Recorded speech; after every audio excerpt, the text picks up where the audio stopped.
Bismillahirrahmanirrahim. Assalamualaikum warahmatullahi wabarakatuh. Saudaraku pemirsa channel terpilih MTA TV dimanapun Anda berada. Alhamdulillah senang sekali pagi hari ini saya Ida Aisyah bisa hadir menyapa Anda di program Kota Kita. Semoga kabar baik dan sehat selalu menyertai Anda semuanya ya pemirsa. Dan pagi hari ini kita akan berbincang dengan narasumber kita dari Rumah Sakit Umum Daerah Bung Karno, Kota Surakarta. Ada Dr. Nur Harstuti, MKes selaku Kepala Bidang Pelayanan RSUD Bung Karno, Surakarta. Assalamualaikum warahmatullahi wabarakatuh, Dr. Nur. Waalaikumsalam warahmatullahi wabarakatuh. Bagaimana kabarnya? Selamat pagi. Baik, baik ya, alhamdulillah. Ya. Baik. Nah ini tidak lama lagi ini umat Muslim akan menjalankan ibadah puasa Ramadan dan beberapa saat setelah itu akan mulai melaksanakan ibadah haji ya bagi yang memang sudah diberikan kesempatan oleh Allah untuk menjalankan ibadah haji begitu ya. Dan tentu saja dalam menjalankan ibadah haji ini ada banyak sekali hal yang mesti diperhatikan dan salah satu yang sangat penting adalah tentang kesehatan ya dokter ya. Nah, betul Mbak Ida. Untuk pagi hari ini kita akan berbincang tentang upaya peningkatan kesehatan haji yang istitoah dan haji mabrur ya. Nanti silakan ini dokter dijelaskan ya tentang haji yang istitoah, kemudian haji mabrur dan apa kaitannya dengan kesehatan begitu. Dan nanti kita undang pemirsa yang ingin bergabung, Anda bisa menelpon di 02716793000, SMS dan juga WhatsApp di 08112553000. Baik dokter silakan. Kaitannya dengan kesehatan ini yang dimaksud dengan apa ini haji yang istitoah dan juga haji mabrur, silakan. Ya, terima kasih Mbak Ida. Jadi haji itu ibadah rukun wajib yang kelima ya. Dan itu merupakan panggilan di mana khusus untuk ibadah haji ini benar-benar ibadah yang memerlukan kondisi fisik yang baik.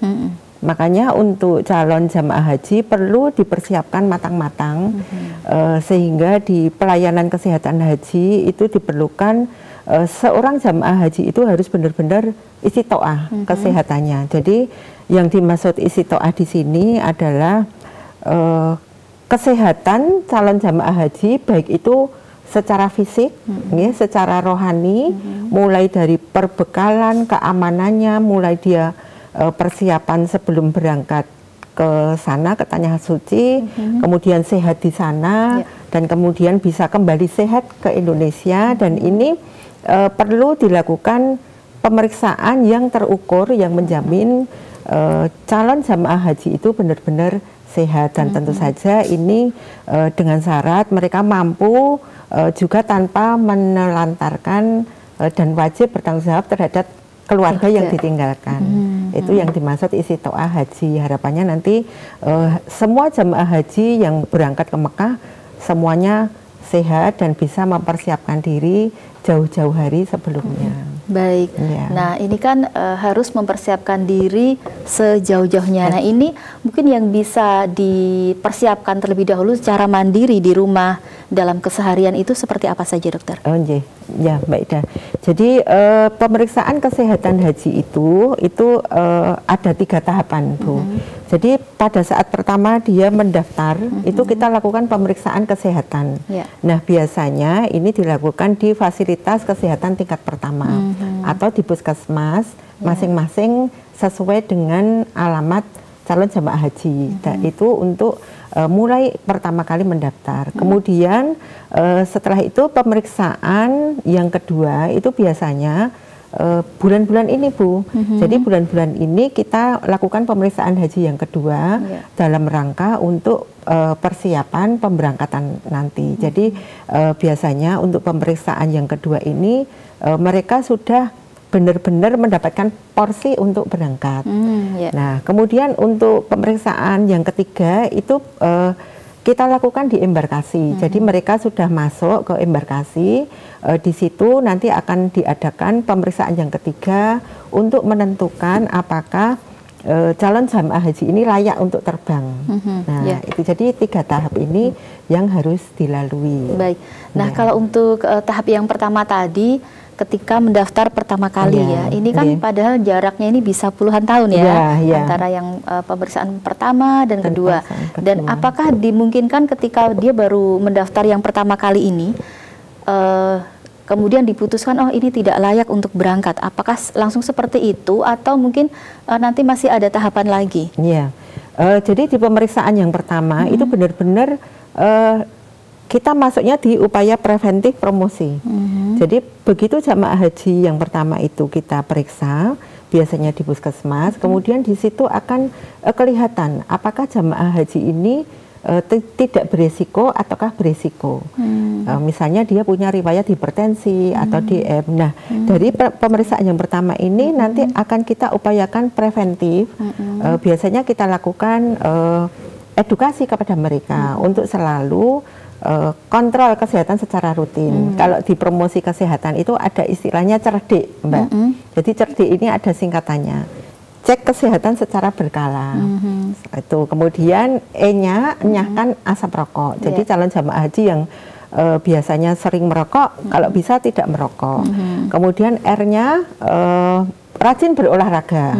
Karena haji ini benar-benar sesuatu yang membutuhkan fisik yang kuat. Kemudian D-nya cerdik ya, D-nya diet gizi seimbang. Jadi mengatur pola makan, kemudian I-nya istirahat cukup, yang terakhir K ini adalah kelola stres. Jadi pada saat setelah pemeriksaan yang pertama biasanya ada pendampingan dari puskesmas setempat untuk selalu memantau jamaah hajinya masing-masing. Kalau hipertensi harus rutin minum obat, DM harus rutin minum obat. Kemudian kita lakukan edukasi kesehatan untuk selalu berolahraga, bahkan kita juga melakukan tes kebugaran untuk calon jamaah haji. Jadi memang jauh. Lah nanti setelah dari pemeriksaan pertama dan kedua ini mungkin jaraknya bisa bertahun-tahun, apalagi sekarang ya, tahun ya. Bisa. Nah itu nanti yang kedua itu kita cek lagi secara komplit untuk mengetahui apakah jamaah ini pantas untuk berangkat atau tidak. Nah itu nanti kalau mereka tidak beresiko kita kelola sendiri, kalau mereka ada resiko kemudian nanti akan kita konsulkan ke spesialis untuk penanganan penyakit-penyakit bawaan yang sudah ada di calon jemaah haji. Baik. Jadi memang benar-benar kita kawal, Mbak. Kita kawal. Kalau untuk yang pemeriksaan yang kedua ini, mungkin dari apa saja yang dilakukan pengecekan ini? Iya. Untuk pemeriksaan yang kedua ini lebih komplit daripada pemeriksaan yang pertama. Kalau pertama itu hanya pemeriksaan sederhana. Untuk yang pemeriksaan kedua ini mereka dilakukan pemeriksaan darah rutin, kemudian kimia darah, dilakukan rekam jantung, dan juga dilakukan foto ronsen dada. Jadi lebih komplit mereka. Ya, baik. Itu, kalau untuk darah rutin dan kimia darah ini untuk mengetahui apa, dokter? Kalau darah rutin kan itu untuk screening. Kimia darah itu untuk mengetahui misalnya faktor resiko kolesterol, asam urat, tes fungsi ginjal, tes fungsi hati pada penderita pada calon jamaah haji. Ini sebenarnya kalau paket pemeriksaan medical check up di kedua itu kami di RSBK ada, Bu. Jadi itu memang sudah paket dan itu sudah ketentuan pemeriksaan dari Kementerian Kesehatan. Kita di RSBK melayani di klinik spesialis khusus, klinik eksekutif khusus haji. Ini untuk calon jamaah haji yang sudah tahu bahwa dia akan berangkat, ini sudah mulai berdatangan di RSBK, Mbak. Dan ini berlaku untuk semua usia ya, untuk pemeriksaan seperti ini ya? Iya, jadi nanti kita ada rujukan dari puskesmas setempat. Oh gitu, ya baik. Dan ini kalau untuk biaya check up ini tidak termasuk ke biaya hajinya ya? Tidak, beda lagi. Tidak. Tapi di RSBK ini murah. Oh gitu ya. Sekalian promosi ya. Iya, memang kita murah. Jadi banyak jemaah haji yang datang ke tempat kita untuk memanfaatkan pemeriksaan kedua ini. Kalau untuk pemeriksaan yang kedua ini memang benar harus ada rujukan ya, tidak mungkin dia inisiatif sendiri ya, gitu. Ada rujukan dari puskesmas. Gitu ya. Baik, jadi ketika mungkin porsi hajinya ini sudah diketahui dan dipastikan berangkat tahun ini, berarti kemudian si calon jamaah ini melapor ke puskesmas. Ya, gitu. Biasanya di puskesmas itu kalau misalnya kan porsi sudah keluar nih, sudah pasti mau berangkat. Nah itu di puskesmas itu biasanya dikelola, dikelola. Oh yang jamaah haji yang mau berangkat dari tempat kita itu ada berapa orang. Nah itu mereka kita panggili oleh puskesmas dipanggili, kemudian dilakukan pemeriksaan selanjutnya. Gitu. Baik. Nah ini karena apa baru saja juga ya untuk pandemi COVID ini apakah juga masih ada pemeriksaan terkait itu?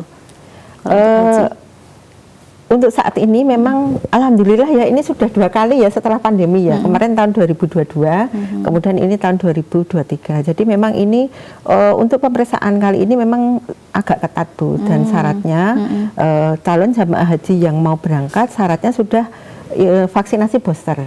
Ya, booster. Yang sekali saja boosternya sekali saja dua kali. 2 kali booster. Iya, 2 kali booster. Jadi imunisasi vaksinasi keempat ya. Jadi itu syaratnya. Dan dari puskesmas biasanya dari puskesmas itu dilakukan pendampingan terus. Ya. Baik ya. Gitu ya. Nah, ini mungkin hal lain yang mesti diperhatikan oleh calon jemaah haji yang mungkin tahun ini akan berangkat, apalagi ini dokter yang kaitannya dengan haji yang istitoah ini? Ya, sebenarnya sudah dilakukan pendampingan lama ya, Bu ya. Upaya preventif promotif itu tadi yang saya sampaikan dengan cerdik itu ya, mereka harus melakukan cek kesehatan secara berkala. Kemudian apabila calon jamaah haji sudah mempunyai penyakit-penyakit bawaan, misalnya hipertensi, DM, jantung dan sebagainya, mereka harus rutin minum obatnya sehingga gulanya bisa terkontrol baik, kemudian hipertensinya juga terkontrol baik. Kemudian jangan lupa selalu aktivitas fisik, jadi olahraga, karena ini sangat bermanfaat nanti untuk ibadah haji di sana. Itu yang perlu dipersiapkan. Kalau untuk beberapa jenis mungkin penyakit tadi ada hipertensi, DM, jantung, itu memang ini ya setiap hari ini harus rutin minum obat, dan itu nanti ketika di sana juga tetap diperbolehkan ya untuk obatnya ini. Jadi untuk penderita kronis, penyakit kronis jantung, stroke, hipertensi, biasanya mereka sudah membawa obat dari sini, Mbak. Jadi mereka sudah membawa obat, diperkirakan itu nanti sudah dibimbing dari FKTP, dari puskesmas masing-masing. Jadi sebelum berangkat obatnya jangan lupa, dan mereka menyediakan untuk minimal 40 hari. Oh, gitu ya sekalian ya. Ya, jadi nanti di sana diharapkan calon jamaah haji tidak akan kehabisan obat-obat kronisnya. Baik. Nah, kemudian mungkin untuk tahun 2023 ini ada yang khusus nggak ini dalam penyelenggaraan ibadah haji gitu kaitannya dengan kesehatan? Mungkin tadi selain lebih ketat tadi, mungkin apa lagi ini? Jadi ini tahun kedua setelah pandemi, walaupun di Indonesia mungkin sudah tidak PPKM ya, Mbak ya, tetapi pandemi masih dan COVID masih. Jadi yang perlu menjadi perhatian di sini untuk calon jamaah haji itu adalah protokol kesehatan. Mungkin nanti di sana pada saat belum hari hajinya, pada saat belum Armina kan masih bisa sendiri-sendiri. Tapi nanti pada waktu semua jutaan manusia di Armina, Arafah, Musdalifah, Mina, itu kan mereka otomatis jadi satu. Jadi untuk jaga jarak kan tidak memungkinkan. Tetapi tetap protokol kesehatan itu harus dijaga. Minimal harus selalu pakai masker. Kemudian membawa hand sanitizer, membawa hand sanitizer, karena itu juga penting, karena ini kondisinya masih seperti ini dan rawan untuk tertular. Makanya disyaratkan untuk jamaah haji yang berangkat itu sudah vaksinasi dan sudah booster juga, Mbak. Baik. Gitu. Nah ini nanti kan haji puncaknya sekitar Juni ya. Nah ini pas musim apa ya kalau di sana musim ini cuacanya itu, dan mungkin yang kaitannya dengan itu yang perlu diperhatikan apa nih untuk calon jamaah? Jadi kalau di tahun 2022 itu di sana itu panasnya tinggi sekali, Mbak. Jadi 50 ya? 39. Ya, 39 dengan kelembaban yang rendah. Jadi kemungkinan nanti di tahun 2023 ini juga sama. Jadi suhunya masih tinggi, 39-40 ya, dan kelembaban rendah. Yang perlu diperhatikan kalau kita di Indonesia itu kalau kehilangan cairan atau dehidrasi, misalnya kita keringetan ya, kalau panas kan keringetan, tapi di sana itu tidak kelihatan. Jadi yang perlu diperhatikan. Karena nggak keringetan itu ya? Iya, tahu-tahu sudah terjadi dehidrasi. Nah itu yang perlu diperhatikan untuk jamaah haji di sana itu yang sering dijumpai itu dehidrasi, Bu. Jadi harus selalu bawa minum, ya. Walaupun tidak haus tetap minum. Oh gitu ya? Iya, karena kan tidak terasa. Kemudian dengan suhu yang panas itu nanti terutama pada saat wukuf di Arafah itu kan panas sekali. Nah itu banyak terjadi kasus heat stroke. Jadi stroke yang terjadi karena terlalu panas. Itu nah pingsan itu juga, gitu? Ya pingsan, pusing, ya seperti gejala stroke itu. Nah itu bisa diatasi.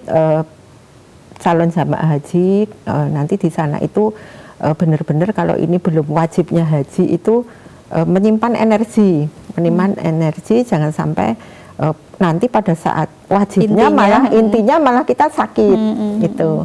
Terutama jamaah haji yang berangkat dulu, Bu. Nah, jadi yang berangkat dulu itu biasanya mereka stay di Madinah dulu ya, di Madinah dulu baru di Mekah. Nah biasanya ibadah di Madinah itu kan arba'in ya, jadi sholat di Masjid Nabawi. Nah mereka kadang-kadang mau pulang ke hotel malas ya, sekalian nanti sholat di situ akhirnya lupa makan, lupa minum, jadi masih di situ terus sehingga nanti pada saat sudah ke Mekah pas di Armina itu Arafah, Musdalifah, Mina itu mereka sudah kepayahan, sudah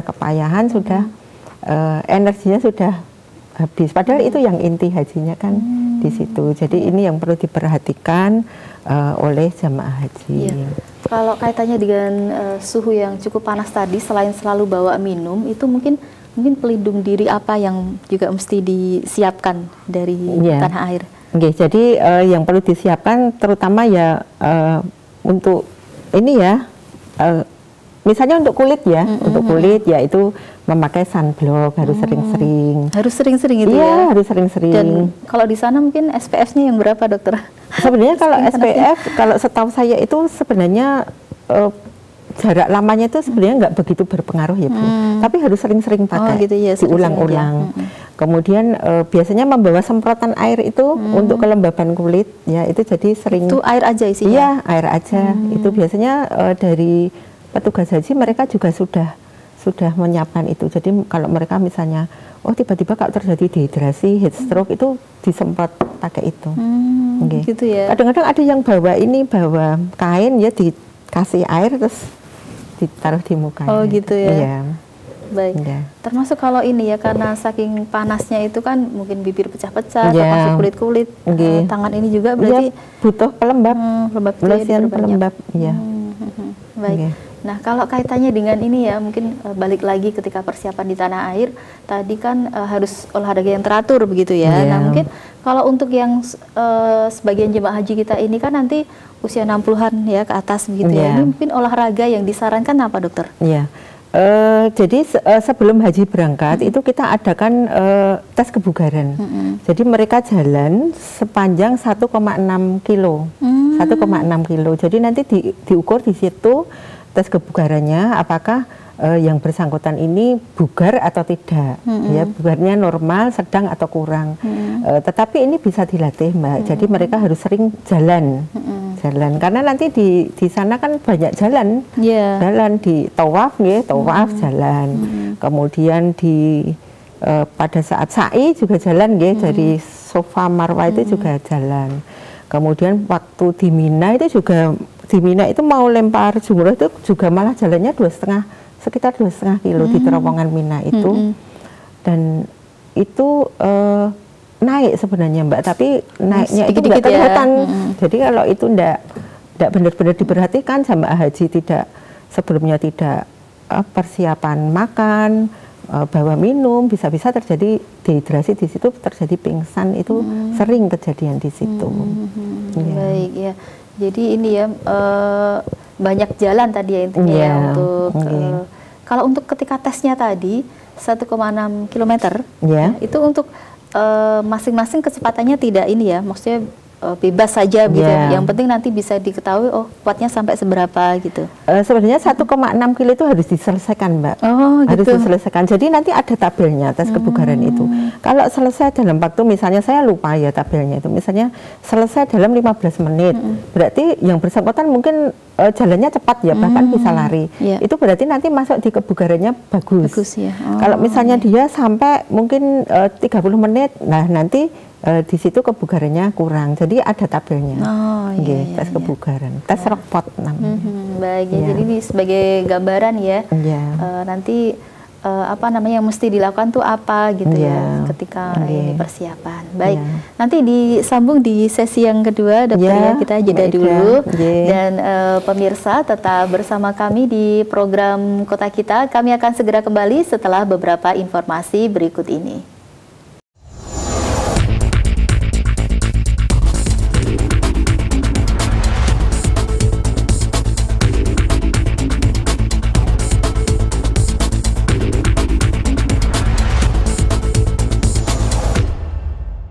Ya, baik pemirsa, kembali di program Kota Kita. Kita masih berbincang tentang kesehatan haji bersama Dr. Nur Hastu TMK selaku Kepala Bidang Pelayanan RSUD Bung Karno Surakarta.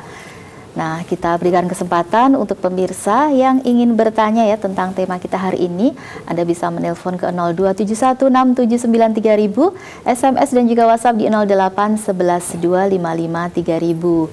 Baik. Sebelum ini ya, nanti mungkin ada pertanyaan dari pemirsa ini dokter ya. Saya ingin bertanya terlebih dahulu tentang salah satu persyaratan ketika ini ya beribadah haji maupun umroh ini biasanya ada persyaratan vaksinasi meningitis gitu ya. Nah untuk tahun-tahun sekarang ini apakah juga masih diberlakukan? Masih Bu, jadi nanti untuk jamaah haji yang resmi itu biasanya mereka vaksinasi di FKTP setempat, di puskesmas setempat yang pendampingan. Kalau untuk jamaah umrah memang sekarang itu sudah tidak ada aturan kebijakan pemerintah yang baru, tidak ada aturan untuk harus vaksinasi meningitis. Tapi sebenarnya vaksinasi meningitis itu sangat penting, ya, sangat penting untuk semua orang yang mau ke Mekah ya, ke luar negeri, di mana nanti di sana mereka akan menjumpai banyak orang, ya. Apalagi nanti pada saat haji umroh itu kan menjumpai banyak orang, dan kita tidak tahu apakah orang tersebut akan menularkan penyakit meningitis, menularkan itu menular sekali. Jadi tidak ada salahnya untuk umroh walaupun kebijakan sudah tidak perlu vaksinasi meningitis. Kalau menurut saya perlu, ya. Jadi mereka tetap harus. Kalau jamaah haji memang sudah wajib dan itu dari pemerintah sudah ada fasilitas dan mereka nanti vaksinnya juga di puskesmas masing-masing. Kalau umroh biasanya nanti mereka vaksinasinya sendiri, Mbak, jadi mandiri. Nah, kami di RSBK juga melayani, vaksinasi meningitis ini juga bersertifikat, bersertifikat dari Kementerian Kesehatan. Ini kalau di RSUD Bung Karno berapa ini, dokter, untuk tarifnya? Untuk vaksinasi meningitis untuk umroh ya, kalau haji kan sudah dapat dari pemerintah. Kalau untuk umroh itu kita 305, itu bagi yang vaksinasi tanpa pemeriksaan kehamilan. Jadi misalnya laki-laki atau yang sudah menopause. Untuk yang vaksinasi meningitis dengan tes kehamilan itu 322. Ini kita murah, Mbak, murah. Kenapa harus tes kehamilan? Karena memang untuk vaksinasi kan syaratnya tidak hamil. Jadi memang semua harus dicek kehamilan kalau itu wanita usia subur. Kemudian di tempat kami juga menyediakan vaksinasi influenza, Mbak. Itu juga penting, walaupun ini tidak wajib bagi jamaah haji, tetapi ini juga penting untuk menjaga supaya nanti pada saat di sana, apabila di sana ada penyakit-penyakit menular yang ada, misalnya influenza, kita insya Allah bisa kebal terhadap itu juga penting. Di RSBK juga menyediakan kita. Berapa vaksin. Itu kalau influenza? Kalau influenza itu sebenarnya ada 2 jenis, Mbak. Jadi tergantung dari produksinya ya. Kalau yang dari tidak bisa menyebabkan merek ya. Jadi sekitar yang paling murah itu 150. Kemudian dengan produk yang paling mahal itu 245. Tapi ini masih murah dibandingkan yang lain, Mbak Ida. Ya silahkan nanti kalau ngersake vaksinasi meningitis. Kalau yang untuk influenza ini vaksin itu berlaku seterusnya atau ada ininya, misalnya setiap 1 tahun harus vaksin influenza nanti vaksin lagi. Oh ya, tidak seterusnya. Iya. Gitu. Baik. Nah, kalau terkait ini ya agak belok sedikit, karena jemaah haji ini ada banyak juga kan yang perempuan begitu ya. Nah, ini kaitannya dengan menstruasi. Ini bagaimana sebaiknya? Apakah mungkin untuk menjaga itu harus ditunda dulu atau mungkin bagaimana kalau dilihat dari sisi kesehatan ini, Dok? Ya, bagus sekali Mbak Ida ini, karena ini sering sekali ditemui pada wanita-wanita. Jadi teman-teman calon jemaah haji yang terutama masih usia subur, mulai sekarang mulai dicatat menstruasinya. Kira-kira nanti pada saat di sana menstruasinya itu apakah pas pada inti wajib haji? Kalau itu ternyata kira-kira nanti di inti wajib haji, silahkan ditunda. Ada obat-obatan untuk menunda hormon ya, untuk menunda menstruasi ini. Apabila nanti jatuhnya pas nggak di hari inti, ya mens biasa juga nggak apa-apa. Tetapi biasanya para jamaah haji ini eman-eman sudah di sana, ya sudah di sana, malah mens, jadi dia tidak bisa ibadah sunnah yang lain. Bisa, gitu ada, Mbak. Jadi nanti itu dikonsultasikan dengan dokter keluarga atau dengan biasanya yang dokter yang biasanya dikunjungi untuk konsultasi penundaan haid ini. Baik, kita coba terima penelpon terlebih dahulu. Halo, assalamualaikum. Assalamualaikum. Assalamualaikum. Iya, waalaikumsalam warahmatullahi wabarakatuh. Dengan Bapak siapa di mana? Dari Pak Anto di Colomadu. Iya, silakan Pak Anto. Ya. Assalamualaikum Bu Nur. Waalaikumsalam warahmatullahi wabarakatuh. Ya, Bu Nur, saya mendengar informasi sepertinya untuk meningitis itu kalau di Mekah atau di negara Arab justru malah sudah tidak diberlakukan gitu. Nah, ini Indonesia mengapa masih? Itu yang pertama. Kemudian yang kedua, untuk rata-rata ya, kebanyakan setelah umroh ataupun haji biasanya pada dibawa ke Indonesia atau pulang itu masih pada batuk. Nah, itu sebabnya apa? Begitu saja, matur nuwun. Assalamualaikum warahmatullahi wabarakatuh. Waalaikumsalam warahmatullahi wabarakatuh. Nah, ini ada yang bertanya mengapa gitu ya untuk Indonesia masih memberlakukan meningitisnya. Terima kasih Pak Anto dari Karanganyar ya, dari Karanganyar. Memang sebenarnya untuk umroh, untuk kebijakan vaksinasi sekarang sudah tidak diberlakukan. Tetapi sebenarnya kembali ke kita, guys. Sebenarnya untuk vaksinasi ini sangat bermanfaat untuk kita, karena nanti kita tidak tahu pada saat pas wajib haji itu semua manusia di seluruh dunia itu kumpul jadi satu di situ.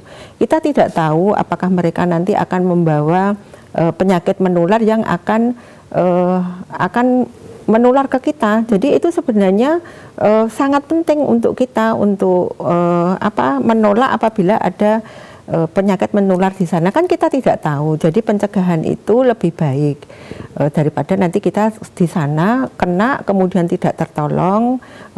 Ini sebenarnya yang tujuan utama istiqtoah haji itu. Jadi sehat baik secara fisik maupun rohani, mulai dari berangkat, kemudian ibadah di sana, sampai nanti pulang kembali ke Indonesia dalam keadaan sehat walafiat. Kemudian untuk yang kedua batuk, ya. Pulang masih pada batuk. Pulang masih pada batuk. Rata-rata seperti itu ya. Sebenarnya ya, karena saya mengalami sendiri pada waktu saya ke sana itu. Saya pulang nggak batuk sama sekali, nggak batuk, nggak pilek, nggak sakit sama sekali. Ya? Alhamdulillah ya, kita ya itu atas izin Allah. Tetapi itu sebenarnya bisa diupayakan. Selalu pakai masker, selalu pakai masker. Kalau di sana kering itu kita tidak haus, kering itu kita tidak terasa. Jadi harus banyak minum. boleh misalnya masker kita kering, kita basahi, kita semprot. Sehingga kelembabannya yang rendah di Mekah itu menjadi baik, sehingga kita juga saluran pernafasannya juga baik. Nah, insya Allah kalau itu dijalankan dengan baik, insya Allah nanti pulang juga sehat, nggak batuk, nggak pilek, ya juga sehat. Itu saya alami sendiri. Jadi teman-teman semuanya batuk, pilek, saya pulang juga sehat, Mbak Ida. Jadi ya asal syaratnya itu kita ada upaya pencegahan, Pak. Jadi kalau kita taat seperti itu, kemudian selalu pakai masker, kemudian menjaga kelembaban dengan disemprot air, kemudian dibasahi boleh masker kita, insya Allah nanti kita juga menjaga makan, minum ya, tidak sembarang tempat. Nah itu nanti kita insya Allah sehat terus sampai kembali ke Indonesia. Nah, kaitannya dengan minum ini yang disarankan apa ini dokter untuk kondisi yang cuaca cukup panas ini, apakah kan pengennya yang dingin-dingin ya? Ini apakah juga bagus nantinya? Cukup air putih saja, air putih. Yang banyak itu bagus ya. Kemudian minuman-minuman yang manis kalau dingin itu kalau bisa dihindari. Ini kenapa minum dingin itu dihindari? Karena minuman dingin itu nanti membuat lendir ya, lendir atau di dalam pernafasan kita itu menjadi mengental, sehingga kan itu nanti juga mempengaruhi. Jadi minum air putih biasa aja, yang banyak. Ya baik. Gitu. Kemudian kalau untuk makanan ini yang seperti apa ini yang mungkin yang nanti bisa membuat kita tetap fit di sana? Ya sebenarnya kalau makanan kan sudah disediakan ya, disediakan oleh pemerintah ya. Kan pengen jajan ya? Iya pengen jajan. Ya? Nah, jajan itu di sana banyak, ya banyak jajanan Indonesia yang di sana itu di depan hotel itu makanan khas Indonesia itu banyak. Dan penjualnya udah pinter bahasa Indonesia juga. Iya, ya kadang-kadang orang Indonesia yang menetap di sana itu banyak. Yang perlu diperhatikan kebersihannya, kebersihannya, cara penyajian makanannya juga perlu kita boleh lihat orangnya katanya yang berjualan itu juga, wah ini sepertinya tidak bersih ya jangan dibeli. Ya itu, jadi benar-benar perlu diperhatikan. Itu. Ya, baik ya, memang harus dijaga betul-betul ini ya. Kalau nanti pengen tetap sehat ya sampai pulang. Gitu. Banyak juga kok pulang tetap sehat, nggak batuk juga banyak. Ya. Baik, nah kemudian kalau tadi ini sudah bicara kesehatan fisik ya. Nah kalau untuk kaitannya kesehatan mental ini mungkin persiapannya bagaimana dan supaya nanti juga tetap seperti itu terus sehat terus mentalnya. Selain fisik, istiqoah itu rohani atau mental itu juga sangat penting Mbak Ida. Ini malah justru yang sangat penting. Pertama, ibadah haji itu adalah ibadah yang sangat dinantikan. Coba Bapak Ibu ini hari ini yang berangkat tahun ini itu sudah mendaftar berapa tahun yang lalu. Jadi begitu ini polisi keluar, betapa bahagianya kita. Jadi sudah menunggu lama. Yang perlu diperhatikan nanti jangan terlalu euforia bersemangat. Jadi nanti sebelum berangkat pamitnya itu berlebihan ya Mbak Ida ya. Pamit ke tetangga, pamit ke teman kantor, pamit ke teman kuliah, pamit ke teman SMA dan sebagainya. Jadi begitu banyak acara yang digelar untuk pamitan. Ini akan menghabiskan energi. Sehingga pada saat mau berangkat dan sudah masuk ke embarkasi, pada saat pemeriksaan ketiga kita sudah lelah. Kita sudah lelah, yang semula kolesterolnya normal karena banyak pesta untuk pamitan, kolesterolnya meningkat, ya, kemudian asam uratnya meningkat. Nah itu nanti mengganggu di situ. Kemudian selain itu juga kecemasan akan meninggalkan keluarga. Itu juga sering. Terus kecemasan, nanti saya di sana apa sehat terus ya? Misalnya di sini dia punya penyakit hipertensi atau jantung yang mungkin sering sesek-sesek. Apakah nanti di sana saya mampu ya beribadah dengan baik karena kondisi saya seperti ini. Nah itu yang menyebabkan kecemasan pada jamaah haji. Ini yang perlu dihindari, Bu. Meninggalkan keluarga ini kan mungkin termasuk yang juga meninggalkan anak-anak kecil di rumah ini juga pasti sangat Iya, nanti ikut siapa, kemudian makanya yang ngopeni, itu. Yang penting haji itu selalu berpikir positif. Kemudian mungkin nanti di sana mungkin tidak bisa sekamar dengan pasangan ya. Karena kan yang putri dengan yang putri. Nah itu nanti juga ada konflik. Oh gitu ya? Sering, kita senangnya ber-AC kalau tidur. ternyata satu kamar kita nggak tahan AC. Nah, itu nanti konflik-konflik seperti itu pasti akan muncul di mereka. Oh, saya itu rapi, tempat tidur saya mesti saya rapikan. Sebelah saya kok ternyata berantakan. Nah, itu nanti seperti itu yang sering. Jadi benar-benar diuji kesabarannya yang luas, Bu. Itu mental itu. Ada juga yang berangkatnya kloter pertama dan dia sudah kemas-kemas pulang, sedangkan mereka kloter terakhir, padahal selak keburu kangen keluarga. Nah, itu juga bisa.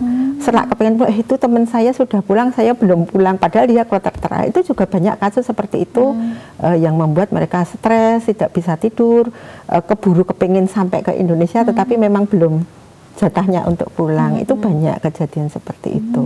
Jadi yang memang informasi seperti ini harus banyak-banyak diketahui ya, supaya nanti tidak kaget ketika di sana baik. Betul. Ini masih ada waktu, dokter, mungkin apalagi nih yang perlu diperhatikan dalam rangka kita bisa mencapai haji yang tadi istitoah tadi? Sebenarnya tadi sudah saya sampaikan, untuk persiapan fisiknya harus benar-benar matang. Jadi memang untuk kesehatan haji itu ada manasik ya, Bu ya. Manasik haji itu adalah persiapan, baik itu secara rohani atau secara agama. Kalau agama pasti sudah ada pembinaan tersendiri dari Kementerian Agama. Itu manasik. Kemudian persiapan di kesehatan ini sangat penting karena ibadah haji itu adalah ibadah fisik, dimana kalau fisik kita sudah terganggu, otomatis nanti pelaksanaan juga terganggu. Nah, yang perlu kita siapkan adalah kita harus patuh ya. Patuh itu periksa kesehatan harus rutin. Untuk penderita-penderita penyakit kronis juga harus rutin. Kemudian minum obat secara teratur. Kalau misalnya sudah terdiagnosa penyakit harus minum obat secara teratur. Kemudian rajin berolahraga. Kemudian bila ada kecemasan atau stres, segera konsultasikan ke petugas kesehatan. Harapannya nanti mereka yang berangkat semuanya sehat, baik fisik ataupun rohani. Ya. Baik. Jadi kalau termasuk dalam rangka menjaga kesehatan mental atau rohani tadi, mungkin apakah ada bimbingan khusus juga sih kalau dari pemerintah begitu? Ada, Bu. Oh, ada juga. Jadi bimbingan khusus itu dari Kementerian Agama ada, kemudian dari Kementerian Kesehatan, dari Kesehatan juga ada. Jadi kita kolaborasi dari sisi agama dan dari sisi kesehatan. Dan itu kita pendampingan terus, Bu. Itu seperti apa mungkin contohnya yang khusus untuk kesehatan mental ini, pendampingannya seperti apa? Jadi untuk kesehatan mental itu kita kembali lagi ke istilahnya puskesmas ya. Jadi yang mereka kan yang mendampingi selama ini. Jadi mereka akan melakukan pembinaan kesehatan haji secara berkala, baik itu pembinaan secara fisik dan secara mental. Itu semua sudah include di pembinaan, di edukasi kepada calon jamaah haji. Semuanya sudah itu. Baik. Nah, kalau untuk mungkin ketika sebelum berangkat kan juga ada tadi ya manasik ini ya. Manasik ini apakah nanti juga khusus untuk cara-cara beribadah di sana, atau mungkin juga ada tambahan yang lainnya ini? Iya, jadi setahu saya kalau di manasik, kalau saya kan masuknya di kesehatan ya. Kalau di bidang Kementerian Agama itu semua sudah di situ. Jadi mereka sudah diajari caranya nanti desainnya harus bagaimana, kemudian doa yang harus dihafalkan, kemudian mengetahui ibadah-ibadah sunnah, ibadah wajib yang harus dilaksanakan di sana. Itu semuanya sudah dilatih dari Kementerian Agama. Tetapi kalau dari kesehatan kita masuknya di kesehatannya, persiapan untuk fisiknya, dan mental. Nah, kalau ada ini ya pemirsa atau calon jemaah haji yang mungkin ingin memanfaatkan tadi klinik eksekutif tadi, gimana ini mungkin prosedurnya seperti apa ini, dokter, kalau ke RSPK ini? Monggo silahkan ke Rumah Sakit Bung Karno. Jadi di tempat kami ada klinik eksekutif untuk haji, di mana di situ nanti servis benar-benar di situ, Bu. Mulai pendaftaran, kemudian pemeriksaan fisik, pemeriksaan rekam jantung, kemudian laboratorium dan foto ronsen ya, semua di situ. Jadi satu tempat, mereka tidak pindah-pindah. Jadi itu kelebihan kami. Jadi pasien rata-rata yang hadir di tempat kami itu puas. Mereka kita layani tanpa berpindah tempat di situ. Kemudian mereka bisa kondur, hasilnya diambil keesokan harinya. Ya, kalau ini ya misalnya ingin apa sih menambah kebugaran gitu, apakah juga ada mungkin terapinya di RSBK ini? Seperti itu ada nggak yang? Kalau kebugaran itu biasanya pendampingan dari puskesmas, Bu. Aja, ya. Dan mereka sudah dilakukan edukasi bagaimana cara aktivitas fisik supaya bugar itu mereka sudah. Kalau prosedurnya mereka bisa datang langsung, Bu. Jadi atas rujukan puskesmas bisa, atau datang langsung silahkan. Nanti di tempat kami di bagian resepsionis, nanti misalnya datang, saya mau vaksinasi haji atau saya mau medical check up untuk haji, itu nanti akan diarahkan oleh resepsionis kami ke klinik eksekutif haji. Baik ya. Dokter, ini tidak terasa ya di penghujung perjumpaan menjelang pukul 10, silakan untuk pesan-pesan yang ingin disampaikan kepada pemirsa semuanya terkait haji ini. Terima kasih Mbak Ida. Saya ulangi lagi, jadi haji ini adalah benar-benar aktivitas ibadah yang memerlukan kebugaran fisik, kebugaran fisik. Jadi untuk teman-teman jamaah haji tadi sudah saya sampaikan untuk selalu patuh terhadap petugas kesehatan masing-masing wilayah yang mendampingi, selalu cek kesehatan secara rutin. Kalau sudah terdiagnosa penyakit bawaan, misalnya hipertensi, DM, rutin minum obat, rutin konsultasi kepada dokter. Nah, kemudian tetap menjaga kebiasaan makan gizi seimbang yang baik. Kemudian bisa mengelola stres, kemudian yang terbiasa merokok ya, kalau bisa enyahkan asap rokok. Jadi mulai sekarang sudah mengurangi, sehingga nanti diharapkan pada saat kita sudah mendapatkan porsi atau kita sudah mau berangkat, kita benar-benar fit ya. Kalau ada apa-apa segera konsultasikan kepada dokter keluarga atau dokter yang selama ini mendampingi Bapak Ibu semuanya. Ya, diharapkan nanti Bapak Ibu semuanya benar-benar istiqoah baik jasmani, rohani, sehat mulai berangkat, kemudian pelaksanaan di Mekah dan balik lagi ke Indonesia dalam keadaan sehat walafiat. Itu yang diharapkan, Mbak Ida. Ya, baik. Terima kasih Dokter Nur untuk sudah berbagi informasi yang sangat bermanfaat ya insya Allah untuk kita semuanya. Semoga ini bisa jadi gambaran untuk para calon jemaah haji yang akan berangkat, terutama tahun ini ya, ini sudah bersiap-siap banget ini ya, sudah mau berangkat. Tinggal beberapa bulan lagi. Baik, terima kasih Dokter, selamat melanjutkan aktivitas kembali. Assalamualaikum warahmatullahi wabarakatuh. Waalaikumsalam warahmatullahi wabarakatuh. Ya, baik pemirsa dimanapun Anda berada, sampai di sini perjumpaan kita di program Kota Kita. Terima kasih untuk kebersamaan Anda. Saya Ida Aisyah Mondiri. Assalamualaikum warahmatullahi wabarakatuh.